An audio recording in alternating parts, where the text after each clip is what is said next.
This is part two redo because the sound got messed up on part two, the original. We saw a forensic psychologist for almost a year before we were granted trial. He fired his lawyer one day when we showed up to court, and his lawyer told my lawyer in front of me that I was going to win sole custody. The reason for that was because my sole focus was my son, and his focus was getting back at me. I spent thousands of dollars on attorneys to defend myself and protect my son as well. The thing about this whole process was that it's very isolating. I was very lucky and very fortunate to have a lot of friends who supported me and family. I mean, there were times when I thought I couldn't hold my head up high.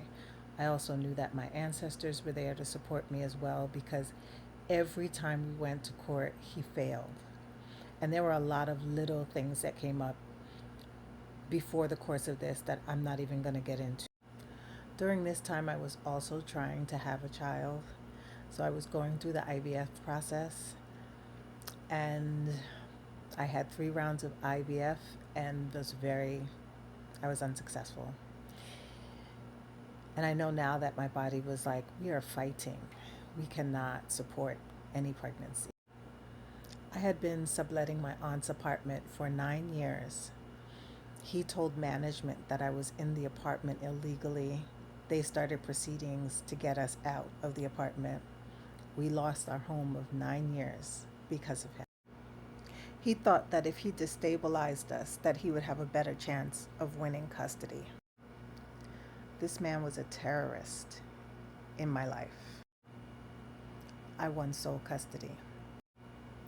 We had to move back into my apartment, my childhood apartment with my mother, into a 2-bedroom, and my son and I had to share a bedroom. So now the pandemic came about, and my son's father convinced our son that it would be better if he lived with him because he would have his own bedroom, and he decided to go and live with his father. One weekend he came over and he said he was going to go and live with his father, and I told him that we had to talk about it because we had a court order. He couldn't just make that decision. We had to talk about visitation. He tried to leave the apartment, and I was standing in front of the door, and I told him to call his father. Follow for part 3.